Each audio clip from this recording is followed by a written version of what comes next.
morning. My name is Pablo Willie Bustos, and I'm the music director here at First Unitarian. I use he and him pronouns, and I would like you to welcome the choir, and myself will be leading you in hymns today. So I invite you to rise in body and spirit and join me in a song. The first hymn is a little bit new to us, so I'm going to be singing it with the choir, and I'm going to invite you to join in on the second, third, fourth, and fifth verse, but we wanted to teach it to you first. So here's a little intro, and then the choir will join me in the first verse.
Good morning. Welcome. I am Reverend AJ. I use he and him pronouns, and I'm your assistant minister here at the First Unitarian Church of Rochester, where our mission is that through spiritual connection in community, we listen deeply to others and ourselves, we open to wonder and transformation, and we serve together with love and humility. We acknowledge with respect the Seneca Nation, keepers of the Western Door and part of the Haudenosaunee people on whose ancestral and contemporary lands First Unitarian now stands. I offer a special welcome to anyone who is new or new-ish here. Please stop by our welcome desk and get to know our welcome team so we can get to know you better, get you a name tag, get you connected to all the things. If you're here today because you're going through a hard time or you are worried about someone that you love who's going through a tough time, please also reach out. We've got a chaplain in the chat on Zoom. We've got a chaplain here in person with a yellow chaplain name tag on so you can find them easily. We would love to reach out and connect and support you. I have two announcements that I'm going to move to my notes for. The first is a quick save the date for a day of advocacy in Albany on Tuesday, February 28th. We're joining with partner organizations to get on the bus to Albany to advocate for the passage of Daniel's Law, which would create response teams for mental health crises as alternative to policing. So please reach out to Megan Garvey or Reverend Sherry to let them know you're interested in this full day. It'll be an early morning and bus ride down and all that, and details are still being formulated, but reach out because it takes a village to do all the things. I'd also now, a very exciting announcement or part of our service, I'd like to invite up our Greater Good recipient organization. So I'd like to invite up Catherine and Rashad Catherine from Equicenter and Rashad from Flower City Art Center. We have these boxes. This one is for you, Catherine, and this one for Rashad. and you want to just pull that. Should be not quite yet, but you may recognize these. And actually, if you sit here in the center, that I think I want to make sure to get you on camera. But you may recognize these boxes from our Greater Good service back in December. It's our big annual, one of our big annual holiday services, and a big fundraiser for giving to great organizations in the community like Equicenter and Flower City Arts Center. Our theme was Open the Gift, so we have these gift boxes, and it is time for our organizations to open the gift that we have put together for them. I wonder what could be inside.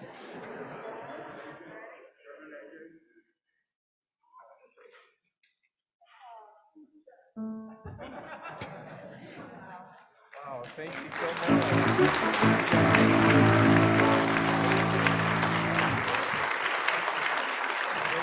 So this community's generosity was able to give a combined gift of about $33,000. So each group gets about over $16,000 to continue their missions of expanding access and more people that they can serve, and so that the people they can serve can make their gifts to the world as well. So.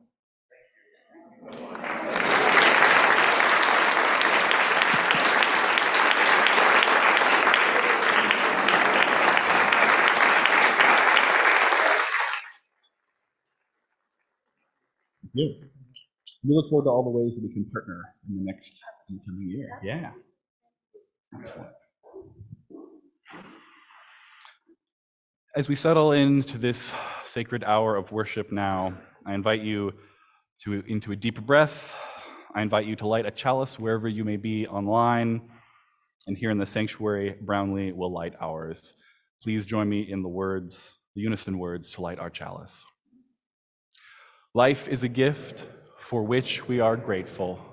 We gather in community to celebrate the glories and mysteries of this great gift.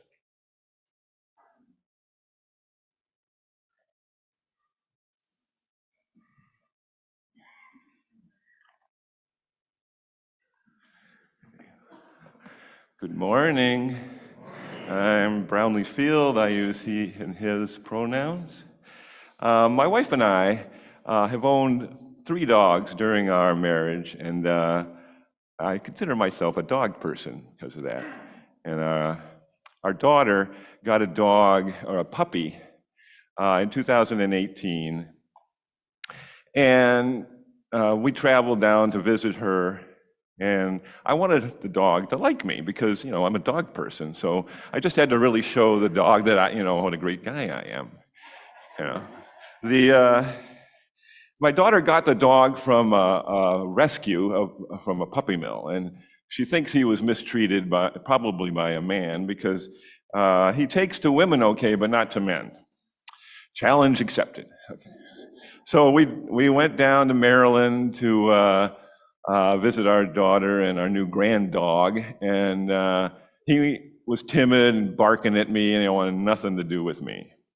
So I got down on the carpet, I made my 6-foot frame a little less intimidating to a small dog, and talked calmly and softly, and tried to play with him.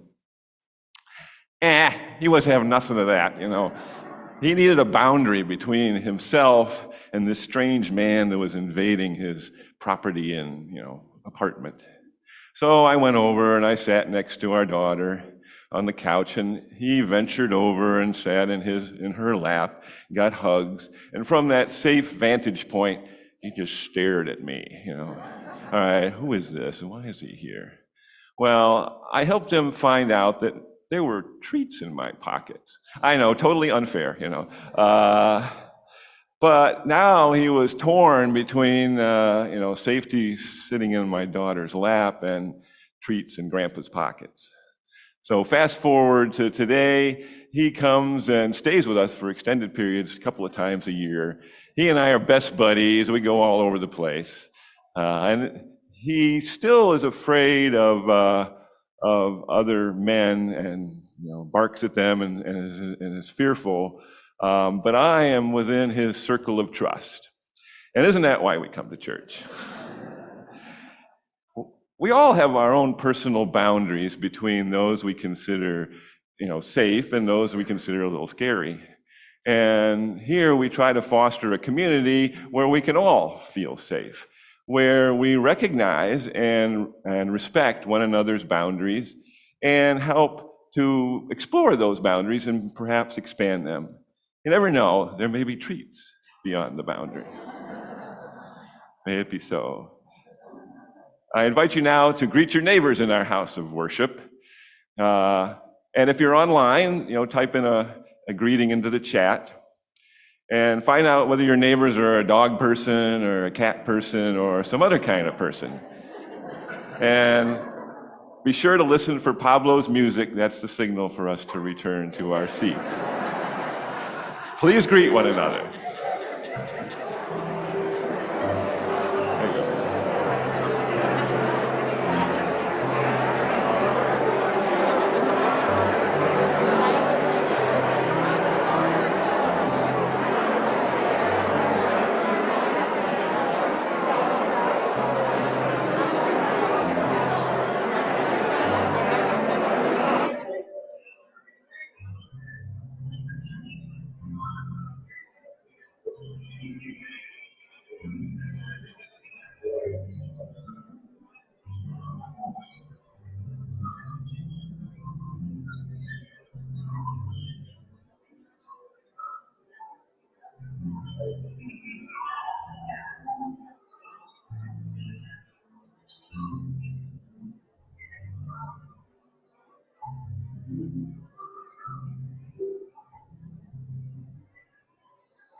There you go.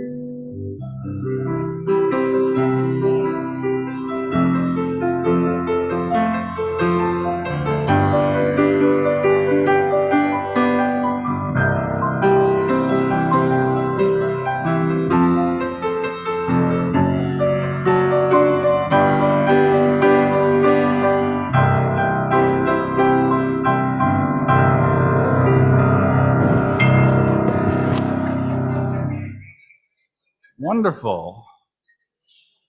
So today, February 12th, is a very big, exciting day, of course. We all know why, right?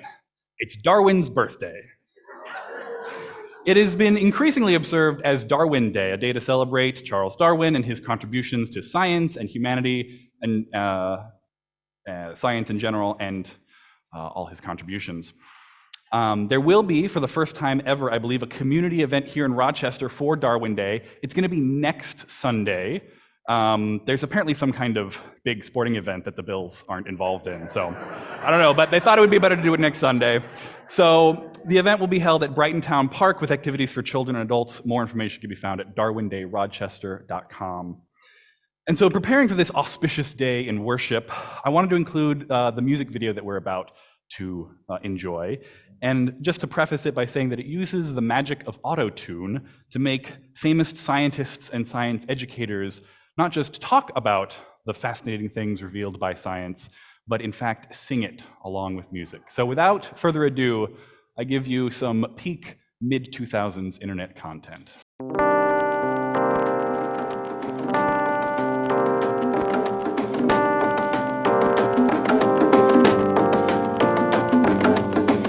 We're all connected to each other biologically, to the earth chemically, to the rest of the universe atomically. I think nature's imagination is so much greater than man's. He's never gonna let us relax. We live in an in-between universe where things change alright, but according to patterns, rules, or as we call them, laws of nature. I'm this guy standing on a planet. Really, I'm just a speck, compared with a star. The planet is just another speck. To think about all of this, to think about the vast emptiness of space. Billions and billions of stars, billions and billions of specks. The beauty of a living thing is not the atoms that go into it, but the way those atoms are put together. The cosmos is also within us. We're made of sparks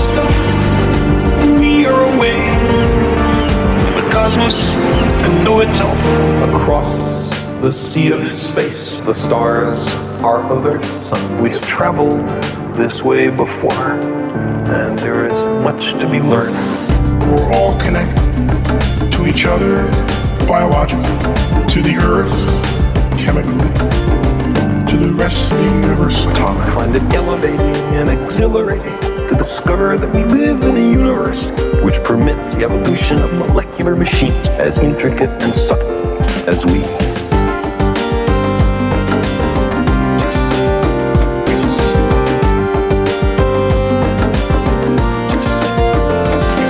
I know that the molecules in my body are traceable to phenomena in the cosmos. That makes me want to grab people in the street and say, have you heard this?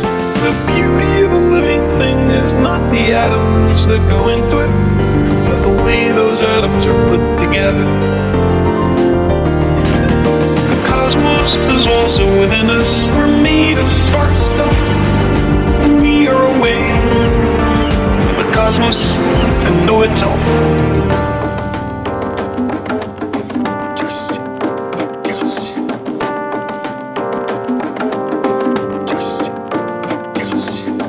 There's this tremendous mass of waves all over in space, which is the light bouncing around the room, going from one thing to the other, and it's all really there, really there. But you gotta stop and think about it, about the complexity to really get the pleasure. It's all really there, really there.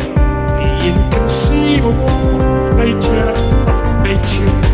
To think about all of this, to think about the vast emptiness of space. There's billions and billions of stars, billions and billions of specks. The beauty of a living thing is not the atoms that go into it, but the way those atoms are put together.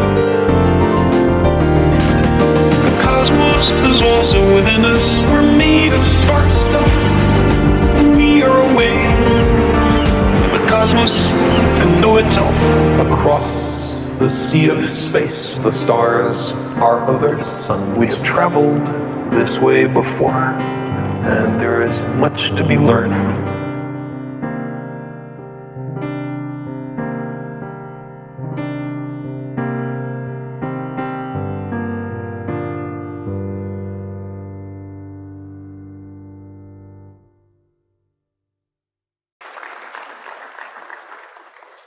We are all connected by our shared planet, our shared cosmos, our shared humanity, and our shared breath. I invite you to connect with that which is deepest within you as we share some silence within and beyond this sanctuary.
Thank you for sharing these precious breaths with me. And please join me now in the spirit of meditation, reflection, and prayer. Great mystery which grounds us and surrounds us, majestic cosmos reflected in nebula and eye, in neural networks and the roots of trees, alive within us in every moment, just as the salt water of our ancient Mother Ocean beats through our very veins. We are all connected. This we know and can feel deeply just as well as we know that we can forget it. We can be distracted from this truth. May we be reminded and turn back to it always. We are all connected physically, biologically, chemically, and atomically. Our lives flourishing on this planet dependent on the flourishing of every other living being. We are all connected spiritually. Our souls witness to one another's lives and experiences, knowing that our own wellness, our own anxieties, our own liberation are all wrapped up in one great bundle of humanity. And we are all connected in joy and in sorrows and grief. Though we never can quite know the exact experience that another is going through, we know we need not suffer alone, nor leave others to. We hold in grief and lament this morning the thousands dead and thousands more grieving in Turkey and Syria, and all those around the world and in our own country, state, and city who are oppressed, who are suffering, who are vulnerable, and who are met with violence and death instead of compassion, healing, and justice that each sacred soul is deserving of. Spirit of life, awaken us to the growth possible when we face our grief, when we face the woes of the world, and support one another in the struggle. And awaken us also to the growth born from the practice of gratitude. Gratitude. On this day, I offer these words from the British Unitarian Reverend Margaret Kirk. We are grateful for the open mind, the mind that moves ever forward in its search for truth and meaning. We are grateful for minds that are not cowed by conformity, that look with dispassionate grace on what life reveals, assuming nothing, cherishing what is new, exhilarated by discovery. We are grateful for minds that reassemble and question what has gone before, that seek for the connections that bring enlightenment, lives given to the task of bringing greater understanding, and that, whilst shaken by hostility and prejudice, continue to work for the golden heresy of truth. May it be so. Amen, and blessed be. We enter now into ritual to bring what is on our hearts and lay it on the altar of community and spirit. Honoring the complexities of life, I invite you to bring to mind whatever grief or growth or gratitude is alive within you this morning. Online, you are invited to share that in the chat, and here in the sanctuary, you are invited to one of the altars in the aisles to light a candle. If you would like an usher to bring a candle to you, please simply raise your hand. May we now share in this ritual of community care and witness to one another's hearts.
all that we hold in our hearts, for ourselves, for each other, and for the world, is held in this community and by a love that will not let us go ever. Amen. Blessed be.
Everything that our church does for ourselves and others is made possible by what we bring to it.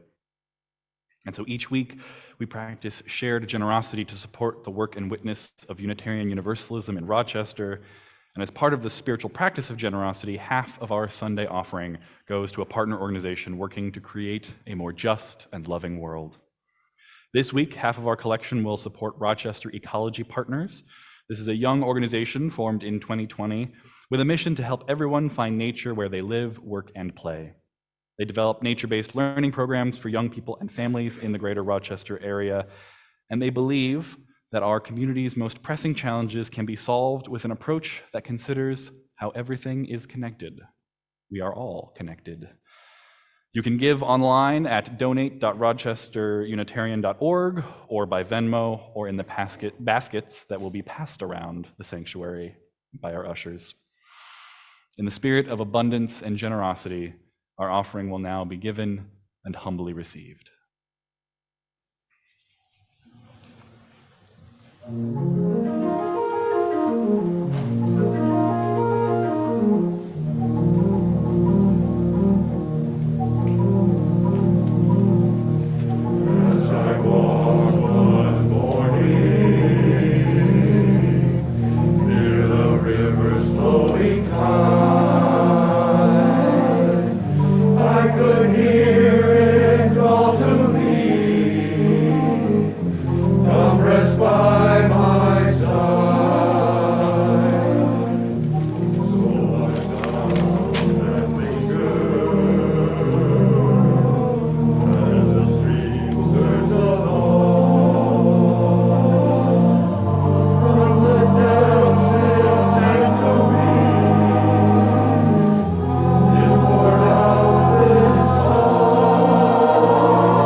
Thank you for such beautiful music to the choir. Beauteous life upon the banks gives meaning to this journey without end, one with space and time in a never-ending rhyme. Beauty fills my soul again. Pablo, when you chose that piece, were you perhaps reading the concluding paragraphs of Charles Darwin's On the Origins of Species? Yes. Great, we'll stick with that. Perhaps Cynthia Gray, the author of that piece, was, because the concluding paragraph of Charles Darwin's On the Origin of Species is also a meditation on a riverbank. So perhaps she was inspired, or perhaps riverbanks are just a ubiquitous, common, universal space for spiritual and scientific reflection. This paragraph I want to read to you. So this is from Charles Darwin.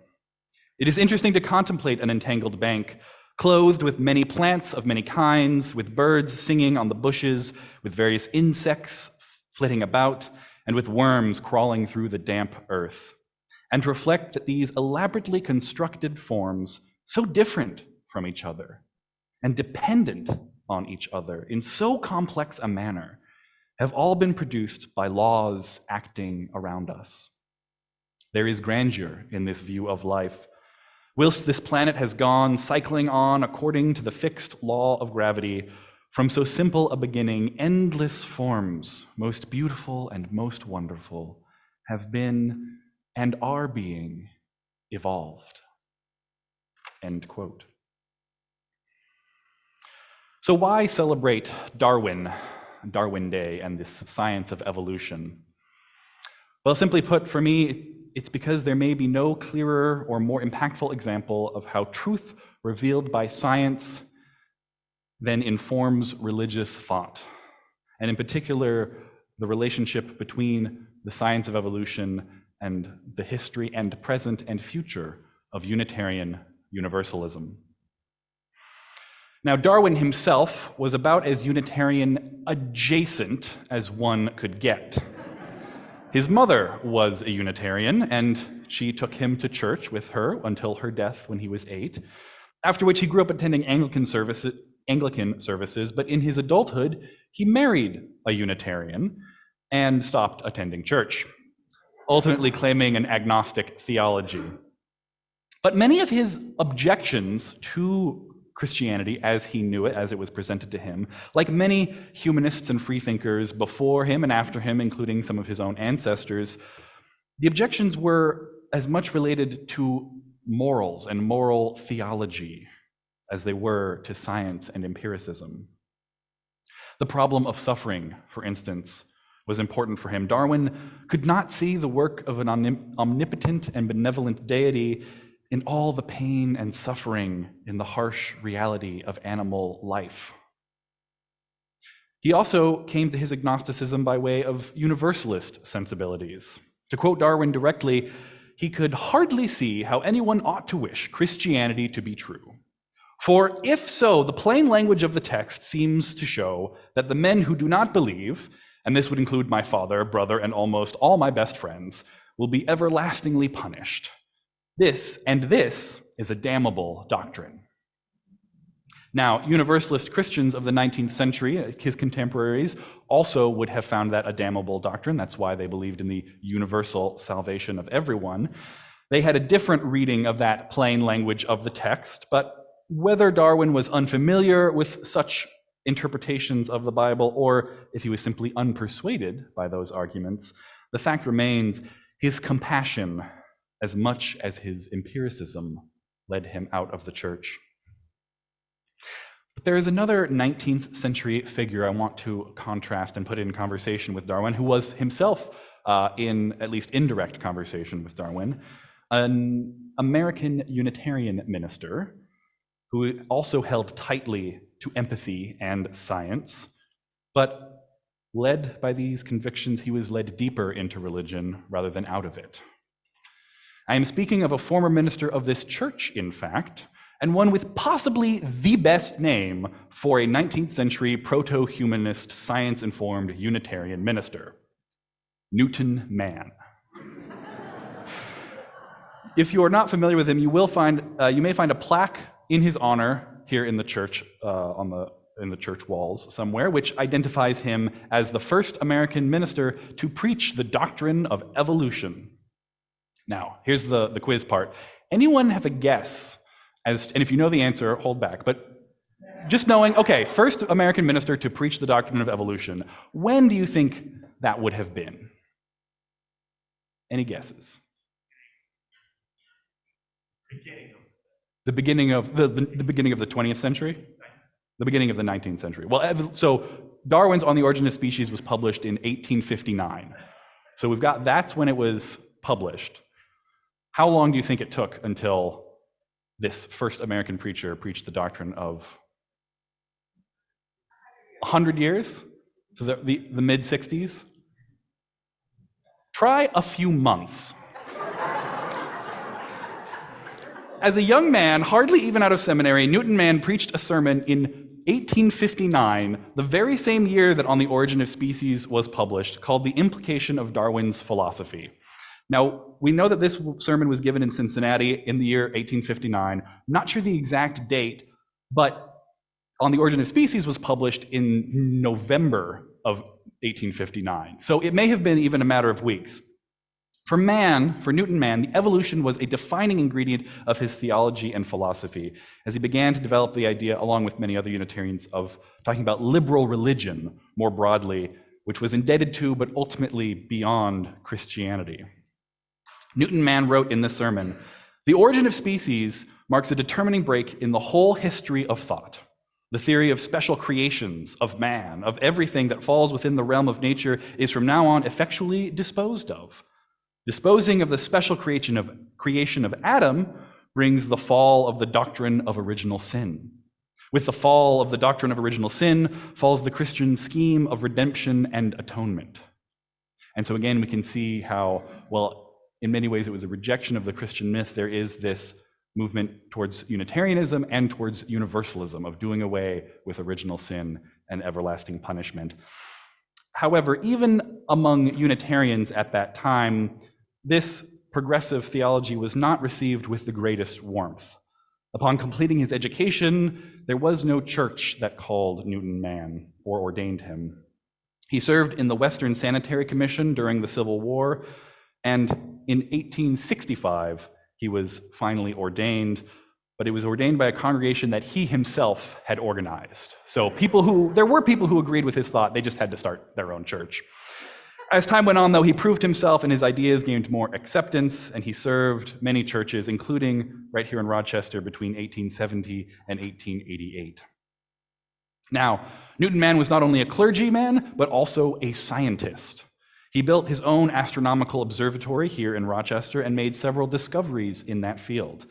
He remained scientifically active and literate throughout his life, to the point that even in the last few months of his life, in 1910, he began to read about the research of one Albert Einstein, and he understood it well and he appreciated its great importance. So he was always open to new scientific truth. So as to the boundaries between science and religion, clearly this pastor scientist saw no contradiction.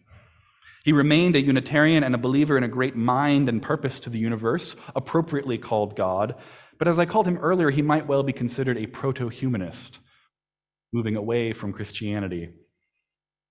And because the distinctions between his theology and that of Unitarianism generally, remaining a truly or exclusively Christian institution, and from being a Christian institution to becoming a predominantly humanist one by the middle of the 20th century, this itself was a process of slow, gradual change over time. But one historical moment does crystallize for the humanist movement, 1933, when the Humanist Manifesto was written. One of the signers of that document being another former minister of this church, David Rees-Williams. The manifesto addresses the boundary between humanity and nature in the very first 3 points it articulates, and you can clearly see how they are informed by an evolutionary understanding of biology.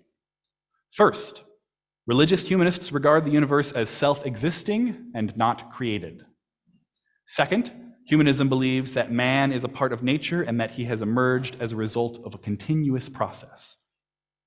Third, holding an organic view of life, humanists find that the traditional dualism of mind and body must be rejected. You see, for much of human history, strong boundaries were drawn between humans and animals, and between all individual species. After all, these were completely unrelated beings. Well, maybe not completely, they may have shared the same creator, but not the same moments of creation. But part of Darwin's genius was realizing that the species were not fixed, as was the language of the day. And therefore, if they weren't fixed, they couldn't be created just as they were today by God, because they evolved over a period of time. And so also part of Darwin's genius was that he articulated how such diversity could develop over time. He amassed the evidence to support the theory. Note that I say that diversity develops over time in evolution. Not necessarily complexity, and certainly not superiority or improvement. One phrase you'll notice that I haven't used yet is survival of the fittest. And that's because it wasn't coined by Darwin, but rather by Herbert Spencer, a sociologist from a generation later. Spencer was asking the question, why are some people in a better situation than others? Why are some rich and others poor? Similar to how Darwin sought to explain differences in species, Spencer thought to explain the origin of differences in social classes. And so he applied Darwin's theory of natural selection, or he thought he did, to this question. And so he figured that those who thrived in society were just more fit for their environment than those who were suffering. This answer gained popular appeal, at least among the privileged and powerful, which of course means that it has lasting power, because it justified inaction on the part of the privileged to do anything about social inequality. And worse still, it appealed to violent supremacists because the action that it can be used to justify is genocide and eugenics, which is also completely scientifically unsound as well as morally abominable, of course, because if one properly understands evolution and the ingredients for natural selection, they'll know that diversity is integral to the evolutionary process. And getting rid of unwanted differences to create a more uniform population leads to disease and the inability of that population to adapt. Whereas a high level of variations in genetics is indicative of a healthy population with more ability to adapt, more ability to fit whatever environment that population might find or come across. Diversity helps a population deal with an uncertain future. True in ecology and true in a church, true in a family, true in our nation. To bring some very recent science to back all of this up, in a scientific article published in digital magazine Sapiens just this month, the article is entitled, "Did Humanity Really Arise in One Place?" And of course, as these titles always go, the answer is usually no. Cecilia Padilla Iglesias, a PhD candidate, argues that humanity didn't descend from one lucky tribe of hominids that got the right mutation, but rather from a vast network of diverse Homo sapiens that co-evolved over time. She writes that greater genetic diversity meant that a larger reservoir of potentially beneficial mutations could give populations a greater ability to adapt to challenges in different environments. What is clear now is that our immediate Homo sapien ancestors lived across the African continent. People were diverse physically, genetically, and culturally from the very beginning. Homo sapiens is neither a savanna nor a rainforest species. We are not wholly carnivorous or herbivorous, peaceful or war-prone.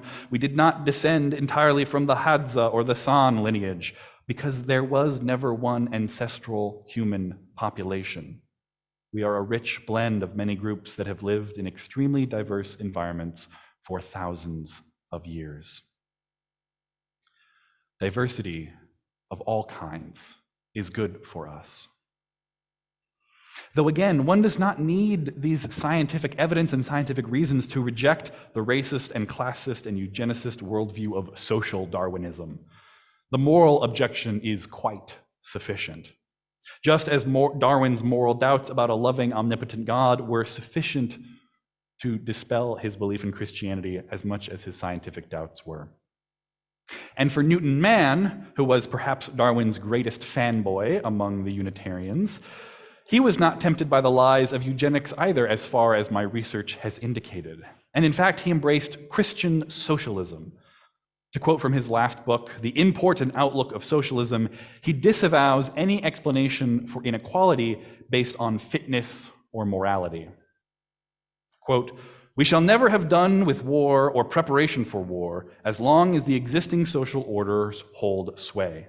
perpetuating its rank inequalities which seldom rest on any slightest ground of moral desert, and which are commonly in open defiance of human service rendered or not rendered, a system which conspicuously nourishes a towering selfishness, an insatiable greed, an antisocial passion to hurt and destroy, to fleece and devour. Vain it is to cry, peace, peace, and still to stand by the old economic methods which have sown contention since history began. One of the great lies of social Darwinism and eugenics is the idea that some humans are more evolved than others, and the corollary that humans are more evolved than other species. But again, any scientist can tell you no species is more evolved than any other species because the same amount of time has passed since the dawn of life. The same amount of time has passed for the bacteria in a pond today as for every animal and plant and fungus. This is true of culture and religion as well, which is another thing that the Humanist Manifesto identifies in its fourth point, again in the vein of evolution.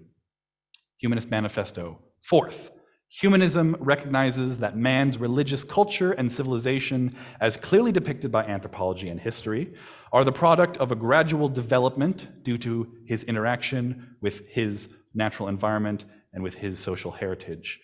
The individual born to a particular culture is largely molded by that culture. And I do want to acknowledge that I've been using a lot of key language from from past times that strives to refer to all of humanity, but today we would say his and hers, or even they and theirs, to be even more gender inclusive. But the fact is that the Humanist Manifesto identifies culture and civilization and religion as also being part of the process of evolution. And beyond this being a reasonable interpretation of the empirical evidence of culture and civilization, this understanding of religious culture as evolving is an integral part of my understanding and many others' understanding of Unitarian Universalism and its pluralism. All religions are always changing, and some persist and others go extinct for a whole variety of reasons. But basically, it's the same as with evolution and natural selection.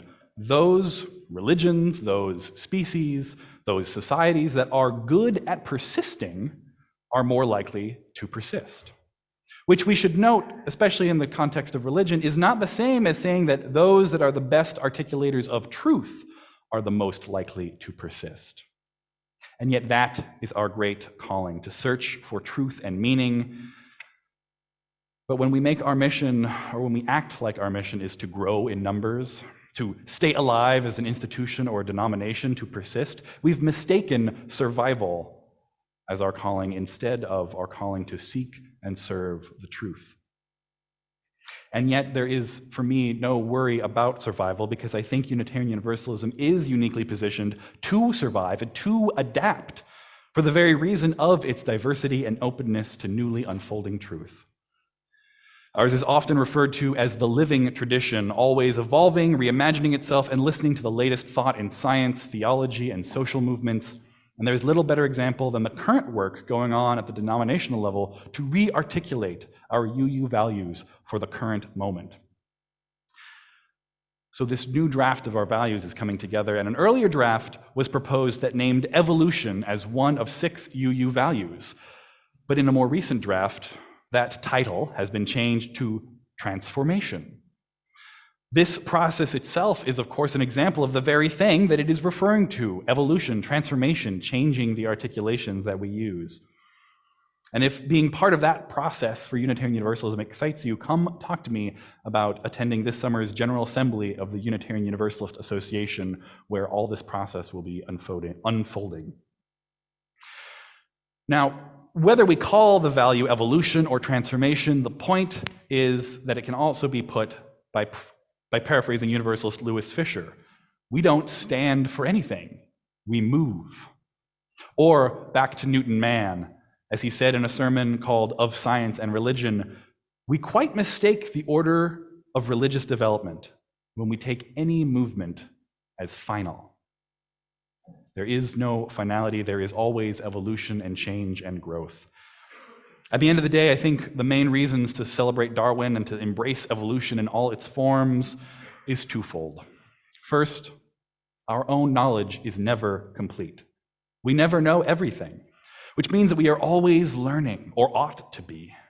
And so regardless of whether the world itself changes, though it certainly does, what does change is our understanding of the world. That absolutely changes. And so we are always in the position of having to adapt to the new world that we see as we learn more about it. When we realize something is true that we didn't know yesterday, or when we unlearn something that we once thought was essential and precious, but has been shown to be dust and ash. Secondly, the cosmos that we are living in itself is always changing. And especially in times like ours, with war and pandemic, economic instability, and technological advances, the world changes faster and faster every day, and it is exhausting to keep up. And so the progressive religious outlook, which embraces adapting to the present moment, will be increasingly important as time goes on, because we know to expect change. We practice learning how to welcome it and to evolve along the journey of time with it. Beauteous life upon the banks gives meaning to this journey without end, one with space and time in a never-ending rhyme. Beauty fills my soul again. May we embrace the lessons of evolution, that we are not so separate from other life, that we are not yet done growing or learning or changing, that diversity is good, and it is good for us.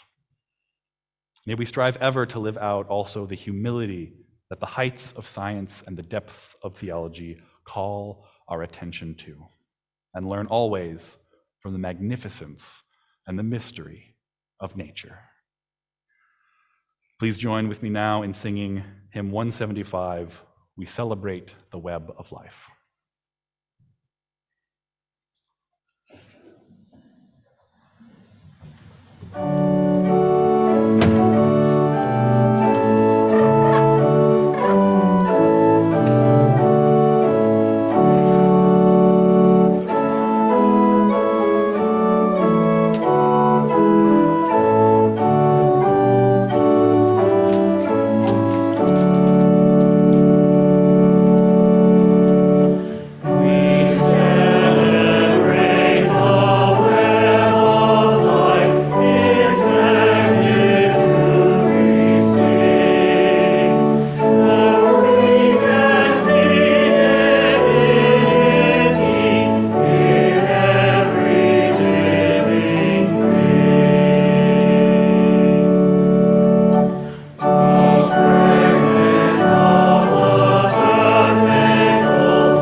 Remember to stay after for connections, whether that's parenting matters, playing with the ukuleles, threads of connection and knitting, parenting trans children, First Light players doing drama, Buddhist meditation and discussion upstairs, or UU 201 for newer members of our community.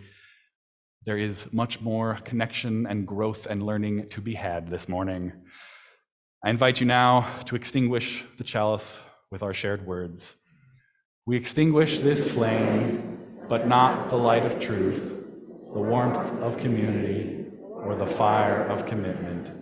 These we carry in our hearts until we are together again. May you go forth inspired by nature and the cosmos and the mysteries of life revealed by scientific inquiry. Go forth and practice a Unitarian Universalism that is ever evolving, changing, and growing, just as each one of us is, ever evolving, ever changing, ever growing, just a speck in the vast interconnected web, just a holy, precious mote of divinity in an enchanting cosmos. Go in peace.